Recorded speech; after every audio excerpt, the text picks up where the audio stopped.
Hello everyone, I welcome you all to this lesson.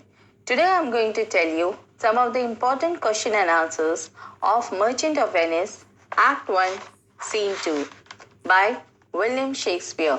So here I begin. My first extract is Portia. Good sentence and well pronounced. Nerissa. They would be better if well followed. Question number 1. Where are the speakers? Introduce them separately. Answer. The speakers are in the hall of Portia's palace in Belmont. The first speaker is Portia, the rich mistress of an estate and a virtuous lady, who is no less than Portia, the Cato's daughter and Brutus' wife. She is an ideal combination of intellect and romance. The suitors from all over the world want to win her as their wife, but she loves Bassanio. She can choose her husband only according to the lottery designed by her dead father. She is a generous lady who is essentially feminine. The second speaker is Nerissa, who is a close confidant of Portia. She is a lady in waiting. She is a lady with a sharp tongue and has a true sense of humor. She makes an excellent foil for Portia. She is happy in Portia's happiness and feels distress when Portia is troubled. Question number 2. On what note does the scene open? What similarity can be found with its opening with that of the previous one? Answer. The scene opens with a mood of melancholy. Portia's feeling of weariness links up the scene with the previous scene where in a similar way Antonio complains of sadness. However, Portia's sadness is that of a young, vivacious girl who wants to get married to a man of her own choice, but is hampered by the will of her dead father. While there is no specific reason given for Antonio's sadness, the previous scene introduces us the two main male characters, that is, Antonio and Bassanio, while this scene, that is, Act 1, Scene 2, introduces us with the two main female characters of the play, that is, Portia and Nerissa. Question number 3. What has Nerissa just uttered to make Portia comment so? Answer. On responding to Portia's complaint of being weary in the world, Nerissa had said that if Portia had miseries as abundant as her good fortunes were, she would not have been weary of this world.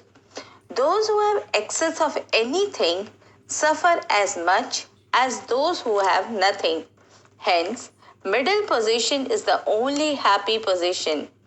It is no small happiness to be removed from wealth and poverty. Those who have too much of good things of the world are likely to become prematurely old because they indulge in them in excess. But those who have moderate wealth and just enough are likely to live longer and have a happier life. This utterance of Nerissa made Portia to comment so. Question number 4. Give the meaning of mean, surfeit, superfluity and competency as they are used in the text. Answer. Mean. This is a typical example of Elizabethan when humor was derived from the use of the words, similar in form but different in meaning.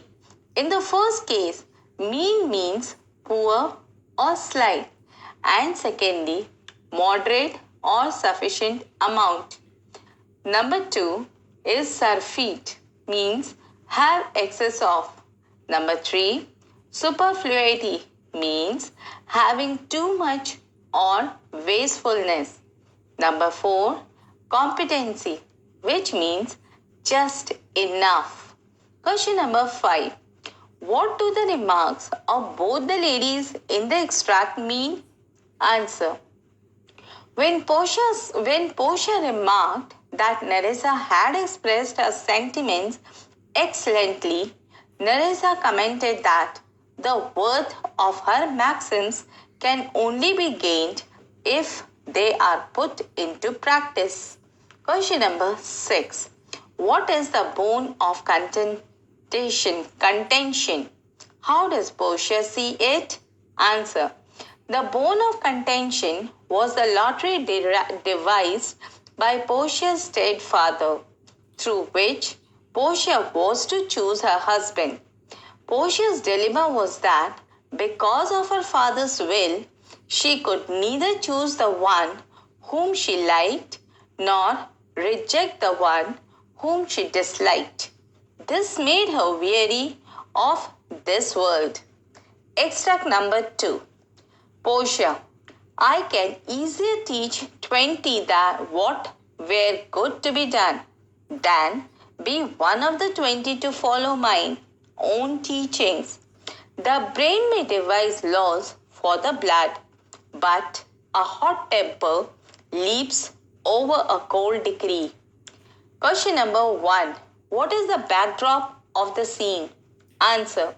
In this scene, we are introduced to the main female characters, Portia, in her home at Belmont.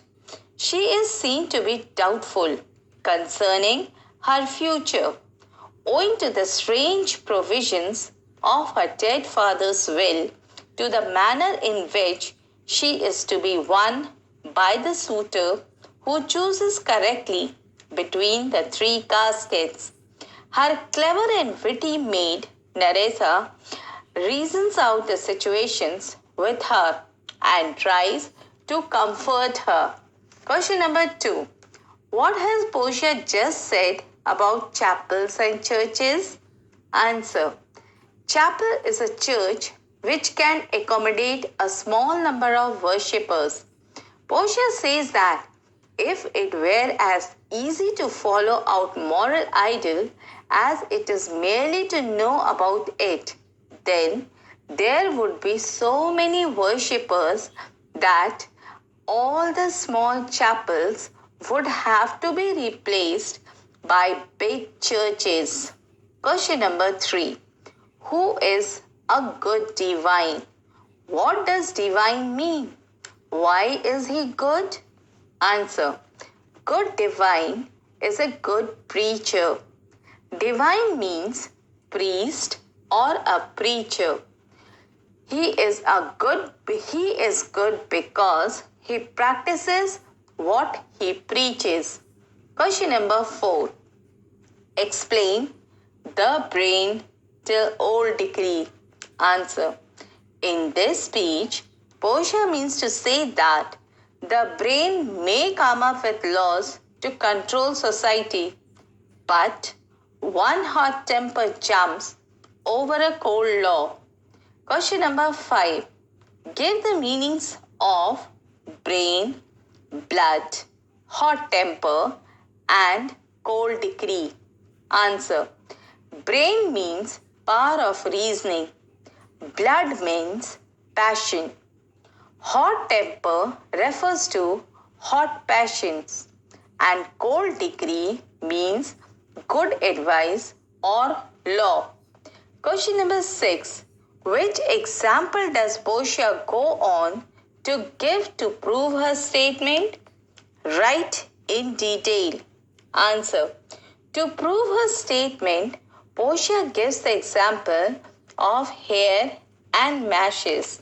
She typifies madness as a young man, wisdom as an old man, and the law or rule formed by reason is compared to a fence or a barrier which confines the individual within limits. She says that youth is as agile and active as a hare, while old age is as feeble and slow as lame. Therefore, the rule formed by wisdom to check the recklessness of youth is violated by the young age. Question number 7. How does she react to the word choose? Explain the pun on the word will. Answer. On reacting to the word choose, she sighs and says that the word choose was not for her. She could neither choose the man she liked to be her husband nor refuse the man she disliked. In this manner, the desire of a living daughter were checked by the will of a dead father. There is a pun on the word will. In Portia's case, it stands for her desire, but in her father's case, it stands for the testament of will. Number 3. Extract number 3. Portia, I pray thee, overname them, and as thou namest them, I will describe them, and according to my description, level at my affection. Nerissa. First, there is the Neapolitan prince. Question number 1. What change in Portia's mood can be found now? Answer.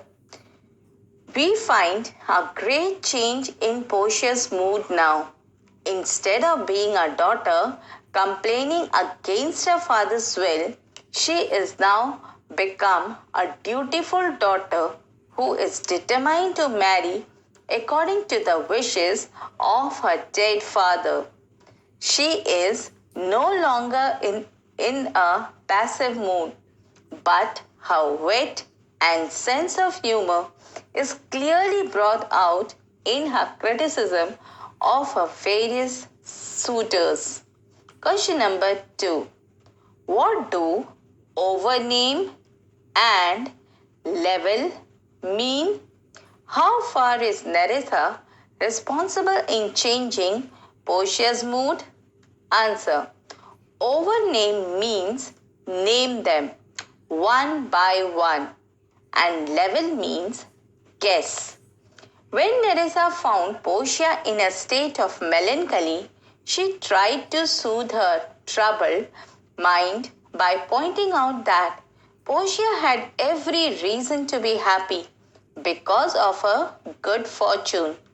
She then explained to Portia why she must obey her father's will by saying your father was ever virtuous and holy man at the time of their death and have good inspiration. So whatever he has designed, it is best for you. Question number 3. How does Portia describe the gentleman mentioned in the extract? From where has he come? Answer. Portia said that Neapolitan prince was just like a wild horse himself. He did nothing but talk about his horse and made it a great part of his own qualification that he could show his own horse. Portia said that she feared that his mother must have had a love affair with a blacksmith. Question number 4. Who is the second one to be described and how? Answer. The second one to be described was County Palatine. Portia described him as a person who was always angry and frowned as if he meant to say that he did not care if Portia wanted him or not. He listened to jovial stories without a smile. Portia feared that he would become a sad philosopher when he grew old because he was unusually gloomy in his young age. She said that she should rather marry a skull with a bone in his mouth than either of these two. Question number 5. Explain the gentle satire and humor in the description of the French man. Answer. The description of Monsieur Le Bon, which Portia gives of this character, is a satire on the traditional, affected, vivacious Frenchman. She said that since he was a creation of God, so he should be accepted as a man because it was a sin to ridicule others, but he was more attached to his horse than the Neapolitan prince. He had a worse angry look which outdid the County Palatine. He had every man's fault, but he himself was no man at all. If a thrush sang, he would start dancing. He was so energetic that he could not keep quiet. He would draw his sword and fence with his own shadow. If she married him, it would be as if she married to 20 husbands. Extract number 3. Nerissa. If he should offer to choose and choose the right casket, you should refuse to perform your father's will. If you should refuse to accept him. Question number 1. Who is he? How does Portia feel towards him? Answer. He is the young German, the Duke of Saxony nephew. Portia described him saying that he was very bad in the morning when he was sober and still worse in the afternoon when he was drunk. When at his best, he was a miserable type of man, and when he was at his worst, he was no better than a beast. Question number 2. What did Nerissa's words imply? Answer. Nerissa's words implied that if he volunteered to choose and chose the right casket, Portia would be refusing to honor her father's will if she did not accept him. Question number 3. What does Portia jokingly suggest in order to get rid of this man? Which word does she use for him? Answer. In order to get rid of him, Portia jokingly suggested that she should place a large glass of Rhine wine on the wrong casket. As long as that temptation was outside, he would choose it. She said that she would do anything rather to be married to a drunkard. The word that Portia used for him was sponge. That is because sponge holds a lot of water and he holds lots of alcohol. Question number 4. What are the difficulties between Portia and the Englishman? Answer. The difficulties between Portia and the Englishman were of communication. Portia said nothing to him because he did not understand her, nor she did understand him. He spoke neither Latin, French, nor Italian, which Portia knew very well, and Portia did not have the knowledge of English, which he used to speak very well. Question number 5. What has been mentioned earlier to show that there is a bond between the Frenchman and the Scotsman? Answer. The countries of Scotland and France had both been at war with England for hundreds of years and had frequently entered into alliance with each other against England. To show that there was a bond between Frenchmen and Scotland had submitted to the blow of Englishmen without having the spirit to return it. Question number 6. What quality of Portia is revealed from these descriptions? Answer. The wit and humor of Portia is revealed from these descriptions. Extract number 4. Portia. Yes, it was Bassanio. As I think, so was he called. Question number 1. In what context does the name of Bassanio come up? Answer. When Portia had rejected all the 6 suitors and when they had all departed, then Nerissa reminds Portia of Bassanio, who used to come to their house when Portia's father was alive, as she had delivered speechless messages of love. So immediately she remembers Bassanio when the name of Venice was said to her by Nerissa. Question number 2. How has Nerissa described him? With whom did he used to come? Answer. Nerissa described Bassanio as a scholar and a soldier who had come in the company of Marquis of Montferrat. He hailed from Venice and was a Venetian. Question number 3. How does Nerissa show her approval of the man? Answer. Nerissa directly told Portia that out of all other suitors, Bassanio was the best. He did not have any drawbacks, which was found plenty in others.